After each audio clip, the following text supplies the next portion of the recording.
আজ আমি আপনাদের সাথে শেয়ার করব আড়ং থেকে আমি কিছু অর্নামেন্টস, মাটির জিনিস এবং পিতলের কিছু জিনিস কিনেছিলাম ওগুলো।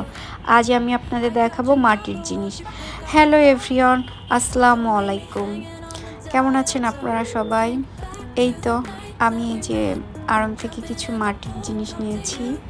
এগুলো আমি ভর্তা, লবণ, চিনি যখন ডাইনিংয়ে পরিবেশন করব তখন যেন পরিবেশন করতে পারি, যার কারণে এগুলো আমি নিয়েছি।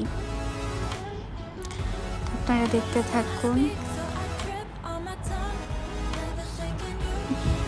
এই যে আর একটা, এটার মধ্যে আমি ভর্তা বা ভাজি এগুলো সার্ভ করব। এটার মধ্যে ভেবেছি চিনি রাখবো।